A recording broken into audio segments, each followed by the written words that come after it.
Hello, my intelligent friends. Today I have a video called The Origin of Life, and I'm going to talk about how RNA and liquid-liquid phase separation not only defines the origin of life, but also the evolution of life and what it says about people living today, and maybe how we can treat diseases. So where did all these organic molecules come from? DNA and RNA have been found on meteorites, along with a Rosetta mission that measured what was spewing out of comets, and they found glycine and phosphorus coming out of the comets, along with, and this was done, I think, a long time ago in the 50s, the Miller-Urey experiment that showed that in the same atmosphere of early life, early Earth conditions, that you can have the generation of organic matter. So organic matter is automatically generated in space and on planets. But the question is, how did they mix together to actually start holding information so you can have an evolution of that information and have different life forms being created? So the best hypothesis for that is the RNA world hypothesis, because RNA can replicate and catalyze reactions. So it can make itself and it can catalyze reactions needed for early metabolism. So the modern central dogma of molecular biology describes DNA holding the information. RNA can hold information and transfer information to proteins, and then proteins are kind of the workers for the cell and provide all the functions for the cell. Examples of proteins would be like collagen, fibronectin, stuff that forms the big organs and the main structures, which is why they perform function, the structure and function relationship. So the RNA world explains that since RNA can replicate and catalyze reactions, then you could have early forms of RNA that could store information and also catalyze the reactions needed to replicate itself and make a variety of different RNA that could go through evolution. So we know this because of current RNA molecules that exist, and we know they have the capacity to do that, like ribozymes and non-coding RNA are some examples of a variety of RNA that their ancestors may have been involved in this. However, what we don't know is how this RNA could come together, or at least the RNA world hypothesis hasn't described this. So now we're going to look at how that organic matter comes together without a membrane. And on the right here, I just show this is oil droplets in water. I did this in my kitchen, and you can see that both of these phases of liquid, oil is a liquid, water is a liquid, but they can create boundary conditions within that liquid without a membrane.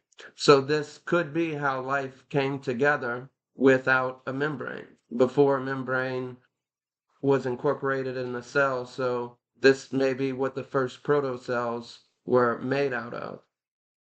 So oil and water represents an example of liquid-liquid phase separation. Liquid-liquid phase separation is a first-order phase transition in soft condensed matter. So this is a physical phenomena. And it's the separation into two existing liquid phases. And in the literature, you'll find that this is referred to as liquid-liquid phase separation, or LLPS, droplets, or biomolecular condensates. And sometimes they'll just call them condensates. And proteins, which are amino acids, and RNA and DNA, which are made up of nucleotides, can liquid-liquid phase separate because some amino acids and some nucleotides are both hydrophobic. Some of them are hydrophobic and some of them are hydrophilic. So some of them are like oil and are fat soluble, and some of them are more like water and are soluble in more aqueous liquid solutions. So less viscous solutions. So since you can have a combination of those amino acids and nucleotides, you can form the right sequence that will go through phase separation and form these different compartments. And since you can have different sequences, some of them might be very hydrophobic, so very fat soluble, and form these barriers, and some of them might be a little less hydrophobic, a little more hydrophilic, and maybe will form littler barriers, and some of them might not form barriers at all and will just completely be soluble. So that's how you can have boundary conditions being created in a single RNA molecule or a single protein. And we already know today that some RNA and protein molecules can do this, and specifically it's the intrinsically disordered RNA or protein molecules that do this, because the intrinsically disordered ones have the dynamics. So they're going through different conformations. They have many different conformations that are needed to form these droplets, since you can imagine a droplet would be made out of thousands of molecules, all needing different structures to bind together. So that's why the intrinsically disordered portion is important, and it's intrinsic because it is in its nature dynamic to bind together. So part of its function is to be disordered and to be dynamic, where some proteins and RNA have conformations and are folded into structures like beta sheets, alpha helices, and beta turns. So, and they're folded amongst themselves, but they can also be misfolded, but that's not what I'm talking about here. Misfolded means it doesn't have a function and it's chaotic, but intrinsically disordered means it's chaotic, but it has a function. So moving on, this also explains chiral selectivity, because liquid-liquid phase separation can separate chiral molecules. Different chiral molecules will form these liquid droplets and separate themselves in an aqueous solution, and then the surface tension created by the boundary conditions between those liquid droplets would form a framework for the membrane. So this also gives a framework for how different chiral molecules were selected depending on which phase of the liquid they were going to go in. You can have, for instance, an aqueous phase of the racemic mixture of two chiral compounds, like a right-handed and a left-handed form of a compound. And then those two different enantiomers will form different droplets, so that's how they'll separate themselves, which is kind of shown right here. And like I said before, it'll also form the membrane because it gives a structure, a framework, the framework of those liquid droplets where the membrane can start forming, and the surface tension created by those liquid droplets will actually increase the chance of a lipid molecule incorporating into that membrane. So it also creates a force to bring more lipid molecules in because of that surface tension to create that membrane. So how are these liquid droplets regulated? And this is a very important part of information transfer in biological organisms, because it's a way that information transfer can form meaning no matter what you're talking about. No matter if you're talking about ions, pH, the surface tension on the membrane, or another substrate like the collagen or fibronectin I talked about earlier. It can be molecular chaperones or post-translational modifications like phosphate groups because of phosphorylation, because of kinase enzymes, or maybe because of glycosylation, which are sugar residues on a protein. So the sigmoidal curve you see right here mediates the switch-like mechanism. So it's switch-like because it's either going to be off and it's going to be dispersed, or it's going to be on and you're going to have a condensed condensate. So the dispersed and condensed states are regulated by the concentration of many different factors, like ions, pH, the membrane or substrate surface, chaperones, post-translational modifications, and etc. Anything that can make these proteins or nucleotides more susceptible for condensing will push it this way, and it'll be condensed in the on state, or it'll be off because you don't have a concentration of maybe enough proteins, or maybe you don't have a concentration of enough sugar residues to make those proteins bind together, or maybe you don't have the right ion concentration or pH needed, or maybe it's not even the right temperature to make that condensate come together and those proteins come together. So this is how any information can be used to form these condensates like an on and off switch. So you can think about that information can form a circuit where biology can use anything at once, pH, ion concentration, even temperature, to be an on and off switch to form a circuit. So that's a perfect framework for evolution to use and evolve. So the switches, like I said, can form a circuit, and these circuits can create emergent agency. The agency is defined by the decision making at all scales of an organism. For example, if a cell is going to be round or elongated.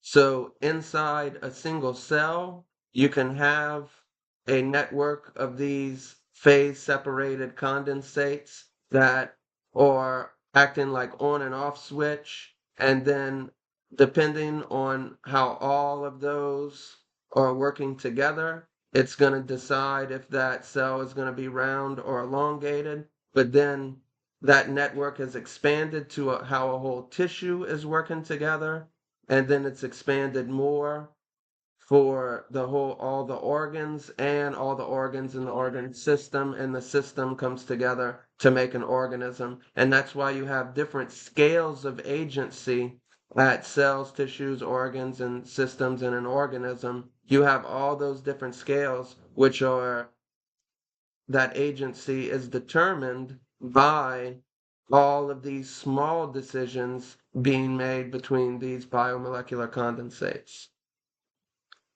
So you can see that this is not only working in multicellular organisms, but it's also working in single cellular organisms too, which is defined by myxobacteria and myxoamoeba. So myxoamoeba down here, these are eukaryotic organisms, just like humans are eukaryotic organisms. So we have DNA and a mitochondria, and then bacteria, which is up here, have circular DNA and don't have mitochondria. So it's interesting because both bacteria and amoeba both have an aggregation and differentiation phase, similar to how some of our organs work in humans and hormones work. So the aggregation phase is defined by quorum sensing, which acts a lot like hormones. So when you have enough cells secreting a certain molecule, those cells understand that, oh, the level has reached high enough where we can aggregate together and make some new multicellular being because we have enough cells to do it. And that's what happens during the quorum sensing and aggregation phase. Once they have enough cells, they come together and form a fruiting body during the differentiation phase. And like I said, this works a similar way as hormones can cause the differentiation of cells in the human body. So you can see that since this was happening in bacteria and eukaryotes, that similar mechanisms were evolving that led to multicellularity that we can see not only in eukaryotes that eventually led to humans, but also in bacteria.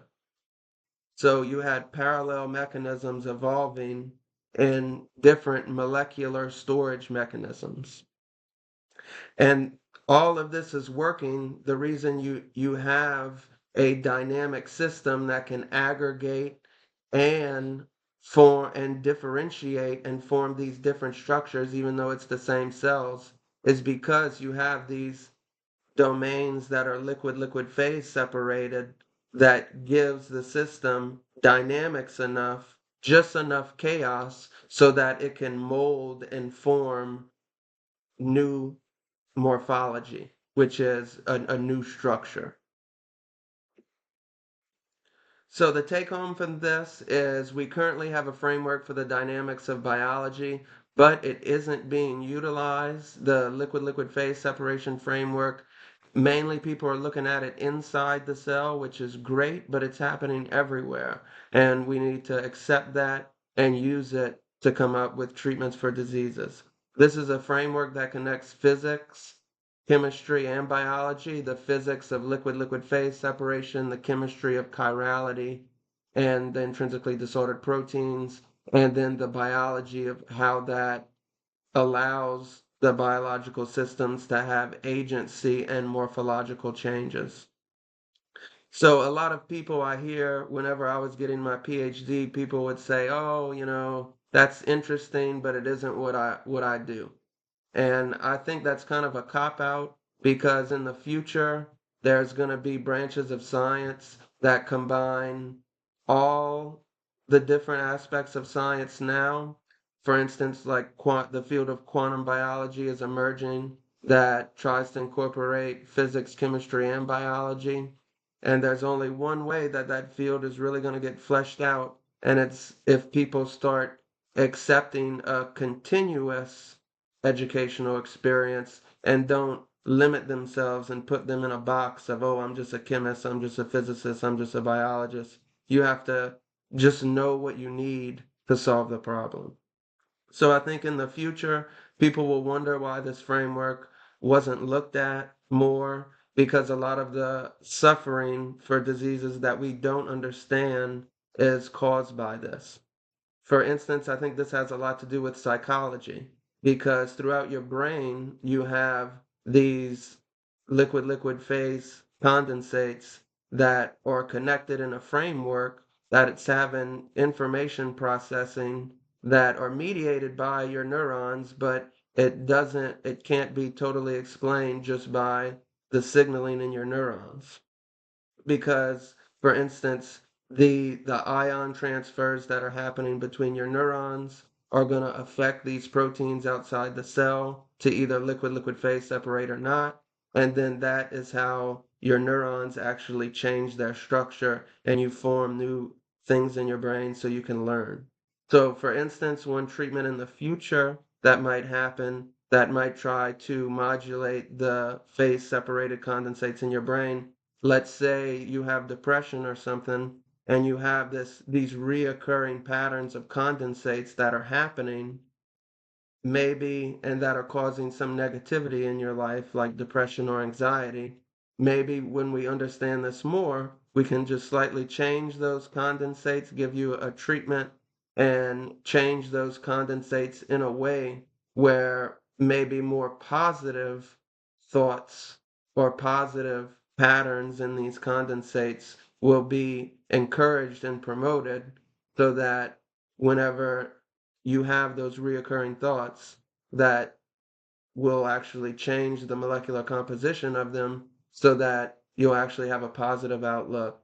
And we might actually have treatments that actually treat the underlying problem of mental diseases instead of the messy way we do it today, which is just using drugs that inhibit a bunch of different things in the brain, and we just hope it works.